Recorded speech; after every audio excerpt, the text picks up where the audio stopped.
Hey everyone, it's Nathan Rose here. Today we're going to talk about creating threats when you're playing chess.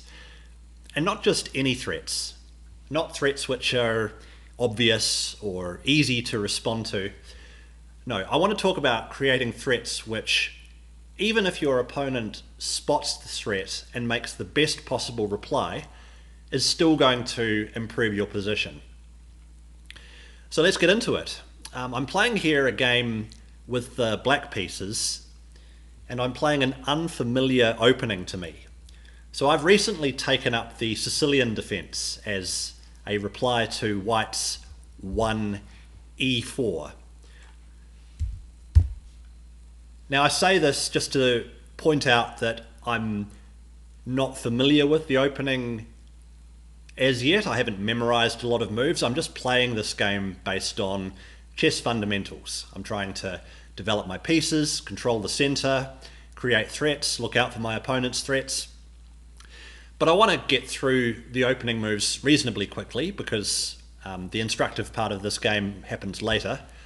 So all this is pretty normal for anyone who's played a Sicilian before with either white or black. Both sides castle, and we get this a4 move. This is the first move that really made me stop and think. I guess the point of this is to stop me or slow me down from playing b5. b5 is often a move that black wants to play to gain space on the queen side, so a4 stops that for the moment. So okay, I just develop a piece, and then white pushes on with a5. Now a5 takes away the square that I wanted this knight to go to. Usually in the Sicilian knight-off variation, which is what I'm playing here with the black pieces, the knight wants to come to b6. That square is no longer possible, so, well, I put the knight onto this square instead, onto c5. I figured that a capture here would be fine for me, and that's what happened in the game. White captures, I capture, and now white plays the knight out to a4. This is a bit of a suspicious move to me because white has left the e4 pawn undefended. And I should point out that my opponent is about 100 points higher rated than me in this game. So I'm playing an unfamiliar opening with the black pieces against someone higher rated than me, and he looks to have just left a pawn there for me to grab for free. Like I say, I don't know the theory all that well, so when I see a free pawn, I want to take it. So that's what I do, grab the pawn. He attacks the knight, and okay, I now can see that I'm not going to be able to hold on to that pawn, because after the knight either moves away, for example back to f6, or after it's captured, then this pawn here is going to be taken by the bishop and the knight working together, and I've only have one defender after that knight's gone. Okay, so I haven't won a pawn, but I think I can still improve my position. So I move the bishop here. Now I think that if white takes the knight, then I'll have a very good bishop, and that's what happens. So white gets his pawn back, material's equal, but I do have this very nice bishop on the long diagonal. Now I definitely don't want to exchange that bishop, so I move it out of the way. And now white plays b4.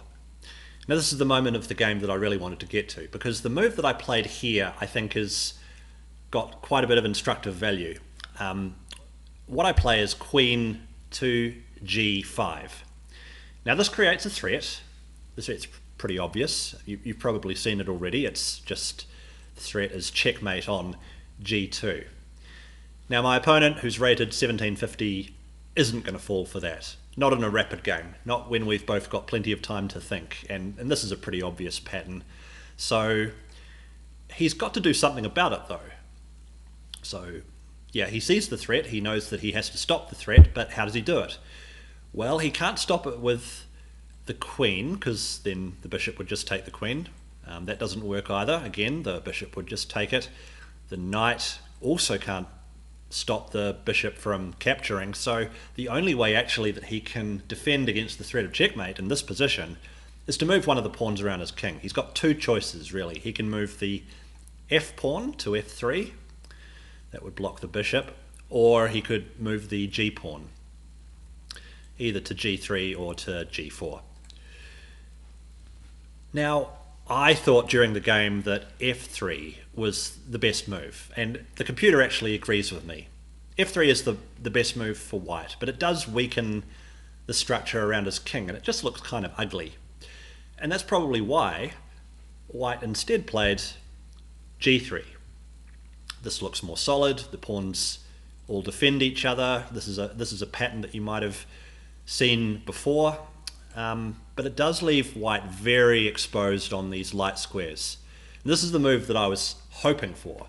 I was prepared for f3, like I knew that f3 was possible, and I was still happy with that if white played it. But when you put your opponent under pressure like this, there's every chance that they might choose incorrectly, and that's what happened here. The problem is that now the light squares are very weak for white. If I can get the queen to either f3 or to h3, then the bishop and the queen will team up and deliver checkmate on this square. But here is another moment where I think is useful to pay attention to, because I don't try and get the queen into h3 or f3 straight away. What I do first is I throw in another move which improves my position with a threat, taking control of the d file and attacking white's queen. Now if white doesn't want to lose his queen, then he's got to move the queen out of the way. So that's what he does. But I'm not done yet. I throw the rook all the way down to d2, attacking the queen again, and also attacking this pawn. So if white moves the queen somewhere that doesn't defend the c2 pawn, then he's at least going to lose a pawn.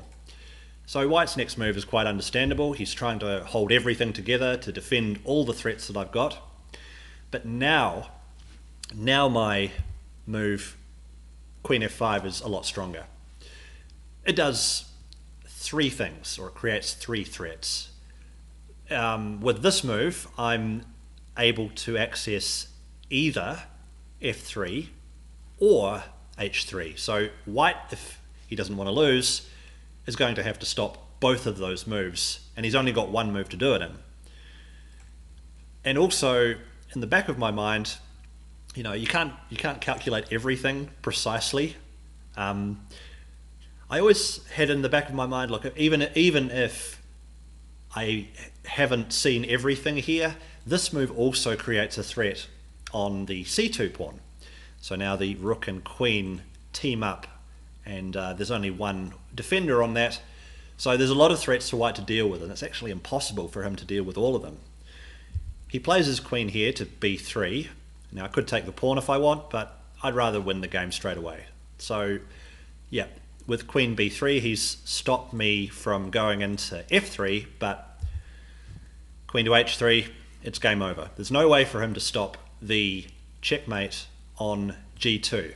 Actually, there is one way, but this shows the point of the rook move, or the rook maneuver that I did earlier, this rook d8 and then rook to d2. Now I hadn't seen this when I played this move originally. I was just trying to improve my rook and harass white's queen, but the rook actually ends up being very useful on that square. The only way for white to stop checkmate on g2 is to now belatedly play f3, the move that he should have played in the first place. But that move is no good either, because now it's checkmate on h2. So what can you learn from this?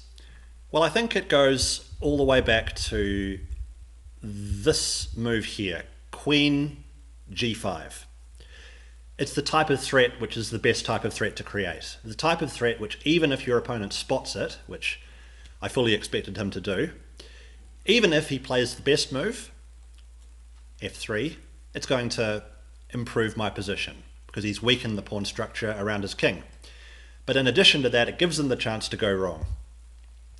He plays g3, and then after I create this weakness on the light squares and have this idea of getting the queen into either h3 or f3, I didn't do it straight away. Instead, I played the rook over here first. This actually creates an even stronger version of this threat, because after this maneuver, white is pretty much helpless, and that's the end of the game. So I hope you found that helpful. I hope you can use this idea of creating stronger threats in your own games. Let me know in the comments if you do, and please subscribe for more videos. Bye for now.